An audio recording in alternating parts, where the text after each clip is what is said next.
Well, thank you. We're here with Denny Marie Post, CEO of Red Robin Gourmet Burgers. Red Robin. Thank you. And we really want to focus on your leadership today, and we want to talk a lot about a big decision that you made that turned a lot of heads in 2017. The decision to pause construction of new brick and mortar restaurants in order to really get a feel for where this industry is going. So first of all, for those who may not be familiar with it, take us a little bit through what led to that, and talk, if you can, then about how it's gone in the year or so since that decision has been made. That's a great question. I love diving into this a little bit because it's indicative of how much the consumer is changing, how much our business is changing, and also a bit of where we came from.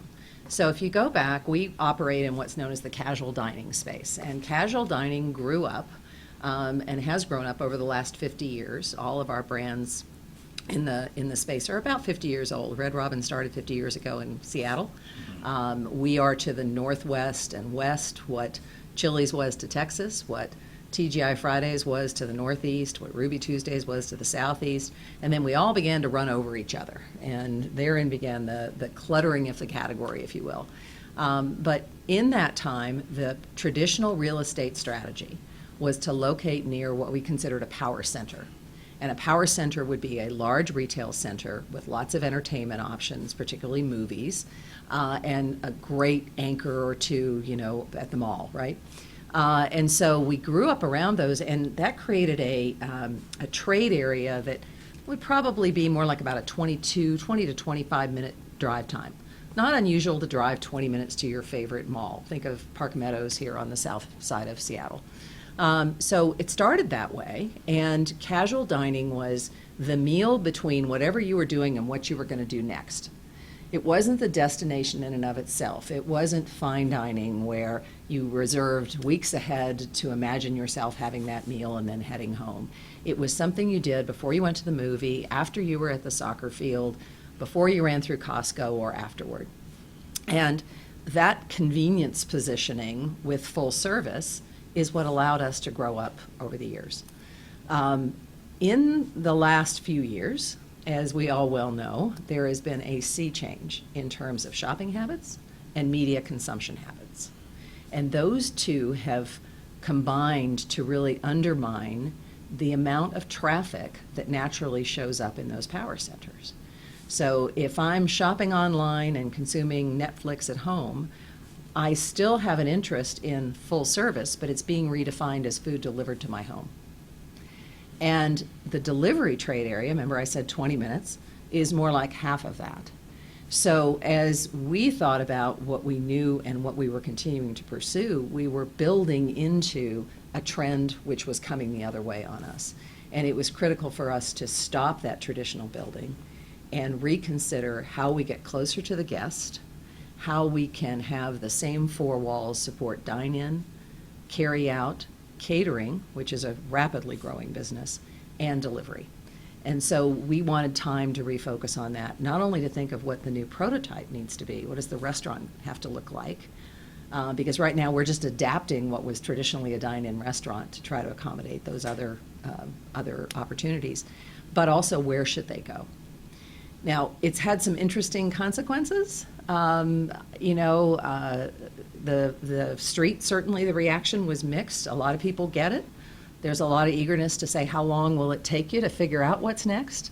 And so we're spending a lot of our energy on doing that.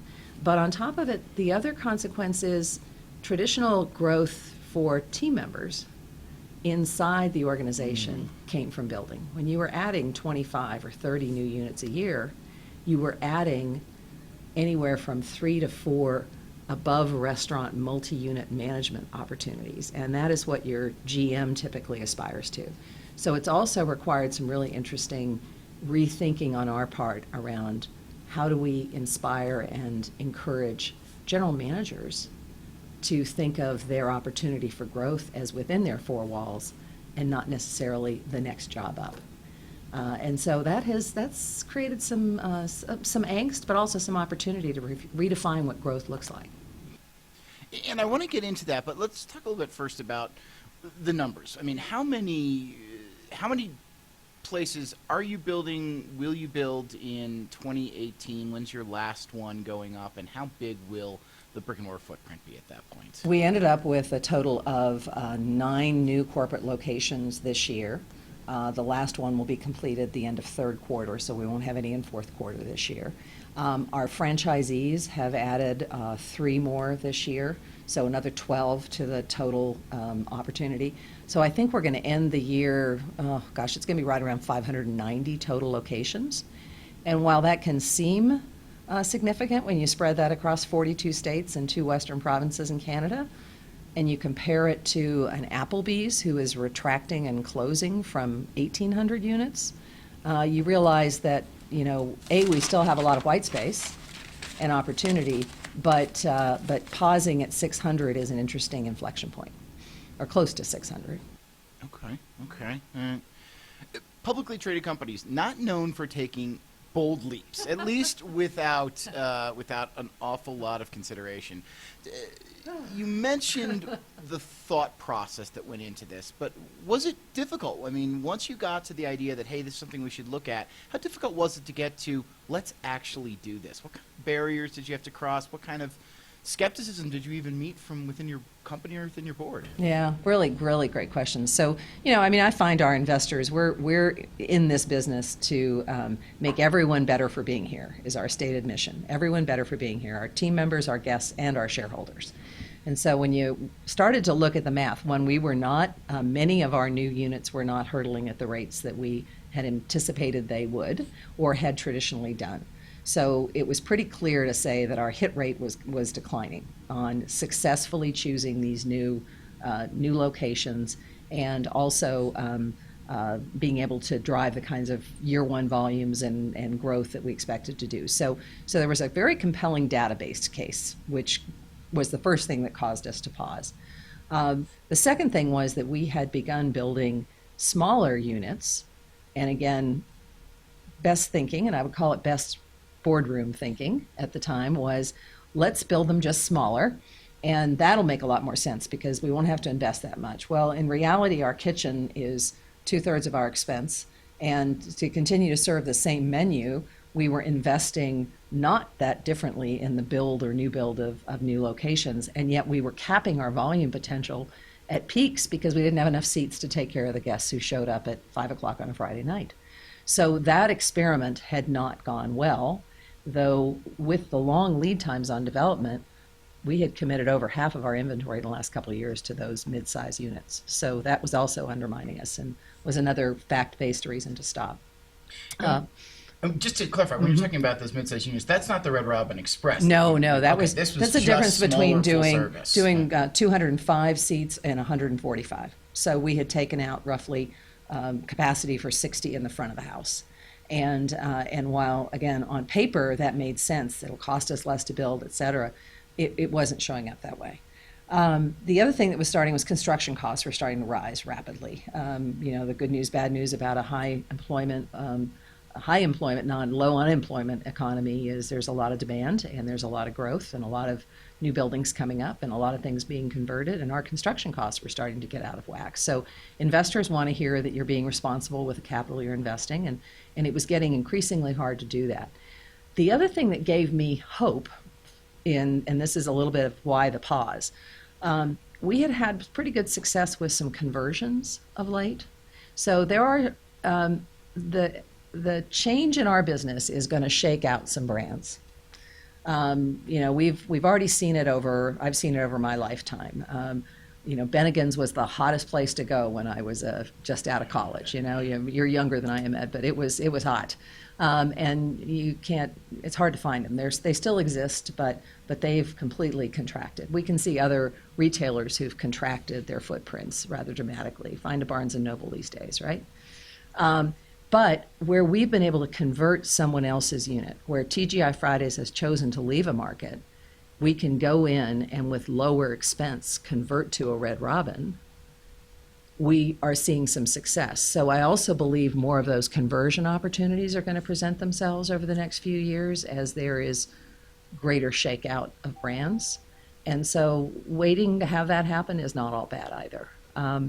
So that created an opportunity. As far as the decision. The data was compelling.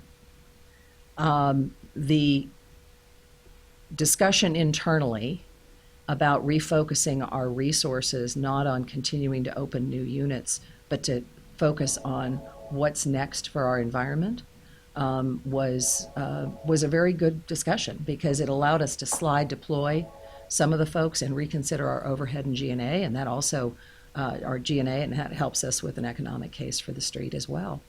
And for the most part, our longest shareholders, our longest standing, largest shareholders understand the decision and the argument. And we were certainly careful to have considered what their response would be. But they're in here for the long haul, not for the short term that just building new units brings. So overall, I think it was a win-win. The other thing is, because we are so corporately focused, we have 85% of our restaurants. We have the deployment of capital becomes even more critical in our business, because we're not spending other people's money. We're not encouraging franchisees to develop areas. We're spending our own money to develop those, and so it's important that we make the best capital decisions. And for us, we'd also gotten levered up quite a bit from a debt standpoint, so it gave us the opportunity to pay down debt and get ourselves just in a better position to have greater optionality going forward and make some different choices.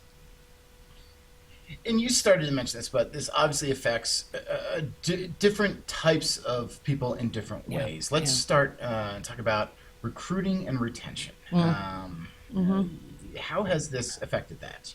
You have to redefine growth. You have to say you're joining a growing brand, but that growth is going to come from within the four walls. And it's going to come from running a business that isn't just focused on one thing, serving the guest in the seat in front of you. So it causes you to start to look for folks who can operate essentially multiple businesses out of the same building, because now they're operating a catering business, and a lot of that is on them to go out and market it and to promote it and to serve it well. They're operating a to-go business, and they're operating a dine-in, and then with the growth of third-party delivery, they're also engaging and working with increasingly anywhere from 1 to 3 third-party delivery companies that are there. So it changes, the focus from being a manager of a full-service dine-in operation to being a manager of a total restaurant source. And it's created a different conversation, different leadership skills required. It's causing us to look at everything, up and down our labor model, our service model, our emphasis. So you find people with a growth mindset, find that terrific. And a growth mindset is key to resilience, right? We talk a lot around here about resilience. And it's one of our core, we call our core four. And resilience and the ability to be stronger for the future, part of that comes from having a growth mindset. If you have a fixed mindset, you're probably not going to stay in this business for the long haul. You're going to have a hard time adapting to the changes that are coming. We've also invested a lot in change management leadership. We're, in fact, taking it all the way to the general management level all across the country in the next few weeks, a thing called Business is Unusual, which helps them understand how different people climb the change curve. How can we stay with your team members through that? How can you accelerate them? How do you lead through change? Because there's one thing I can assure you is this business will not look the same 10 years from now that it looks today. Have you actually has it caused ripples where you've lost employees who were expecting to climb that traditional ladder? Okay. Yeah. And again, as we have been, fortunately, one of the relatively successful in our category. Successful also defined differently. So this is part of a total different playbook than the old traditional playbook. The old traditional playbook was build more units, take more price, sell more alcohol, which again is something that we have done quite a bit of over the last years, but we have a cap. We're a family-based organization, family-based dine-out. We're just never going to be the party-hardy kind of location. So we have to look for other ways to build our business. And so those have traditionally been the ways casual dining has taken it to the bank. More units, more price, more alcohol. And we're thinking of it differently. So, but where we've been relatively successful is in driving consistent traffic. You can look over the last 12 years, and as casual dining pricing has gone up, traffic has declined for 12 years in the category. Now, that may be partly that we're pricing ourselves out of consideration for the traditional middle income family that we used to serve, or it may well be that just the changing trends are happening so rapidly that it's a combination of the two. It's falling away. And the rise of the independents, some of the other things that are going on, a lot of options out there for folks these days. But the difference that I would say is when we've done well on relative traffic. So that also makes other chains want our folks. So we've had quite a few multi-unit folks move on, get other opportunities, come work with us. We're doing it the old way, and some people are attracted to that. How has your ability to grow these newly growing areas been since then, in terms of, has this allowed you to figure out the secret sauce for increasing delivery, increasing to-go sales, increasing catering? So great question, and as I shared with you, we're in our quiet period right now for Certainly. Q2, so I'm going to be very cautious. But Going to be cautious because our earnings call is a few weeks away. So, Absolutely. But what we reported coming out of Q1 can certainly refer to that. We have seen tremendous growth in our off-premise business. So it requires a whole new level of technology investment. So again, another place, instead of spending costs us about $2.5 million to build a new unit. That same $2.5 million invested against catching our technology up can have a positive impact on all 485 corporate locations, and also a benefit of showing our franchisees the way to go. So if we just think of it as a one-for-one investment between new technology and another four walls, it's a pretty easy case to make. So we had to do a lot around technology, and we continue to have to do a lot there. We're still well away from where we want to be in terms of a seamless online guest experience across all those modes. But we have seen tremendous growth in our off-premise. So whether it's classic carry-out, I call, I stop, I walk in, I pick it up, or you're paying somebody else essentially to carry out, a Grubhub, a DoorDash, Amazon delivers, or catering, which has just really become online for us this year with our great burger bar offering. We're seeing tremendous growth. Now, it's not even across the entire organization.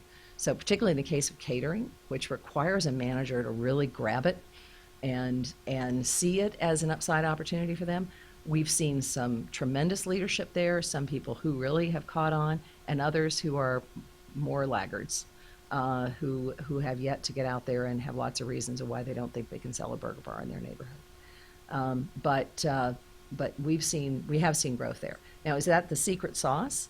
It's a balance between growing those businesses and keeping our on-premise business successful, and that tension is what we're living right now. You talk about the technology costs, but I wonder what this does to the labor costs as well. I mean, you kind of have to think about those differently as you grow to new audiences. Absolutely, yeah. So again, what was and what is, right? Mm-hmm. You used to schedule hosts and servers and bartenders and what we call our heart of house or our kitchen, and a certain number of shift supervisors and managers, and you knew how to do that. We've been doing that for 50 years. Well, now we have that host who was traditionally a starter position, right? That was the 16-year-old, or in some areas 18-year-old, who came in and got to know the brand and then aspired to be a server, is now dealing with folks walking in for carryout, is now dealing with the Grubhub driver. They have to know the menu because they have to be able to check and make sure Ed got what he ordered. And they have to have a different level of multitasking than, let me put your name down, let me walk you to the table. So it has changed the host role quite a bit. The most leveraged role, of course, is the heart of house, because we can run essentially with the same kitchen engine, the same investment in equipment, and slight variability in terms of number of people in the kitchen. We can run anywhere from an annualized volume of $3.5 million up to about $6 million. So there's high leverage in the kitchen. And the cost of getting great talent to man those burgers and customize those orders and everything else is, if you will, I won't call it a fixed cost, but it certainly is a known. What is changing is the server, because the uncertainty of scheduling server and bartender roles that are only focused on people in the restaurant. And it is far less easy to predict these days exactly what your dine-in traffic is going to look like. And so it is creating more what we call phasing, which is closing off sections or saying, you know, we've got too many servers on for the night. And that's difficult if you're making a living off being a server. So we're having to rethink some of that and reconsider how do we, and we're looking at alternate labor models that would be more, again, more leverageable, if you will, more efficient. When we put the pay at the table technology in, gosh, it's been at least 3 years. I've been here 7 years, so it's been at least 3 years, maybe 4 years that we did that. That freed the guest up. They could pull up their bill, pay, and depart when they were ready to go. We're continuing to look for where can technology help the guests control their experience, and where is it most important to leave humans in the equation to make sure it's a great experience. And so it is creating some interesting challenges. And talk about that, customer satisfaction, both overall, what has this change meant for customer satisfaction, and what are some of the lessons learned on the good side and bad side? On the good side, our teams continue to do a really nice job in restaurant, and we measure with a Net Promoter Score. So part of having those tabletop units is we get a great depth of response and knowledge on a daily basis about how we're doing on intent to recommend and overall cleanliness, food quality, service quality, et cetera. So it's a pretty short but meaningful survey. Third-party delivery is the most frustrating and the opposite extreme for me. I have no access to the data. It is a great pain point between ourselves and the third-party delivery organizations. We have a 8 million member loyalty program called Red Robin Royalty that is one of our most effective marketing tools. Well, because I don't know that it's Ed who ordered through Grubhub, you're blind to me. You're just a Grubhub order coming in, and Grubhub wants to control your data. They don't want us to see it. I can't give you credit, Ed, if you're a Red Robin Royalty member. Wow. So if you want credit, please order directly from us and take the effort of coming by to pick it up.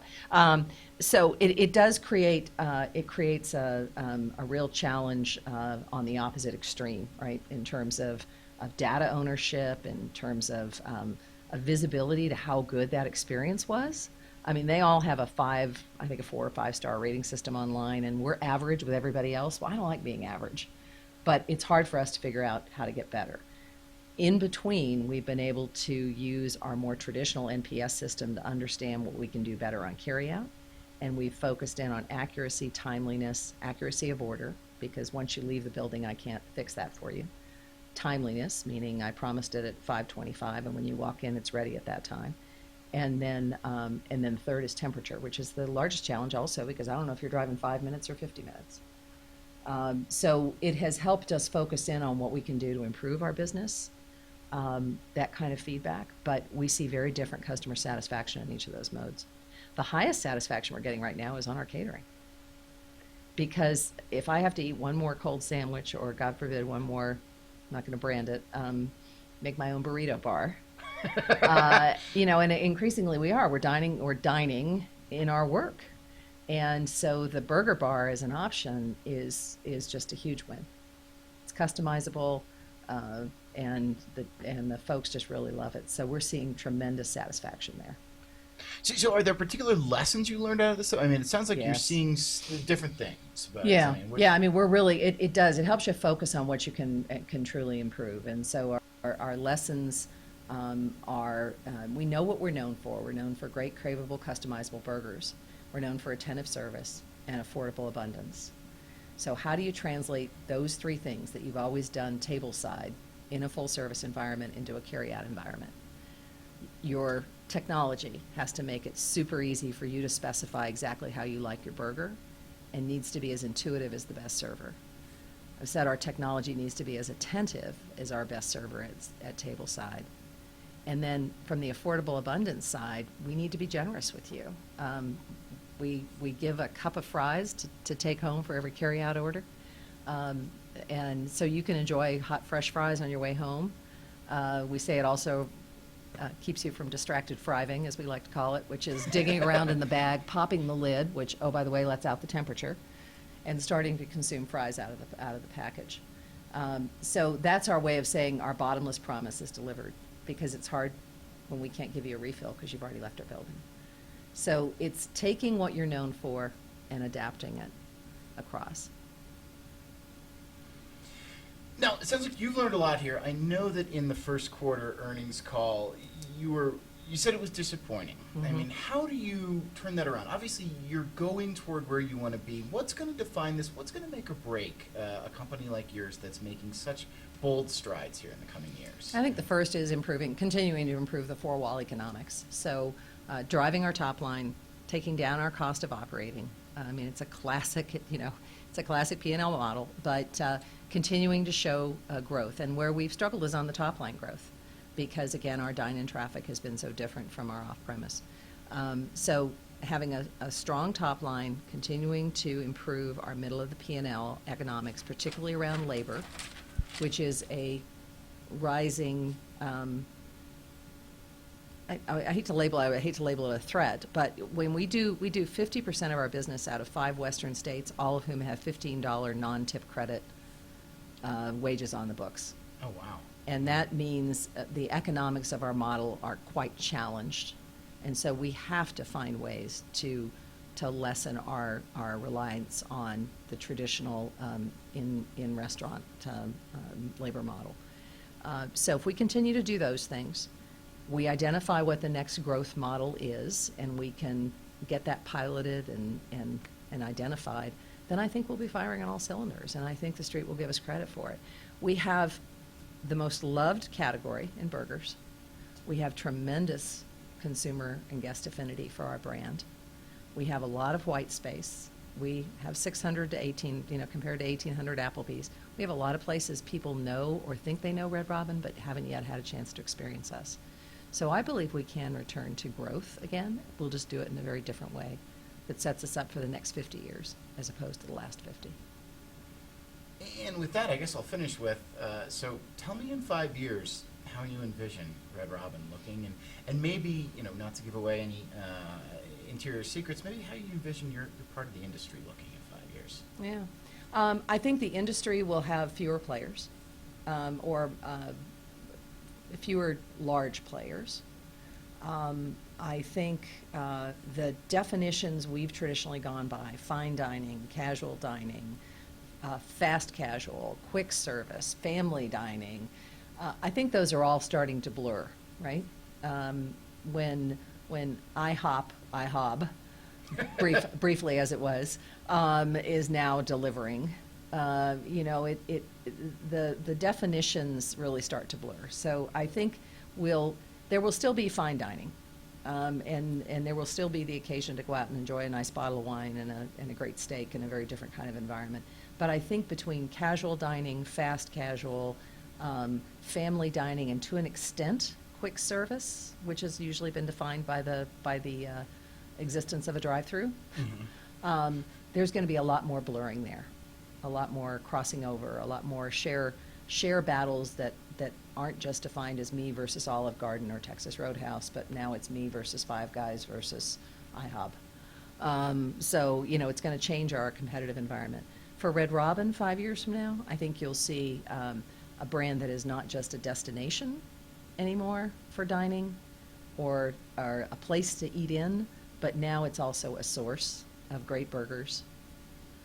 And that source will come in multiple ways. It might come through third-party delivery. It will certainly come through self-delivery at some point. We'll have much greater and ease of access. When you go online to order, you can order and say, I'll be in your restaurant in 15 minutes.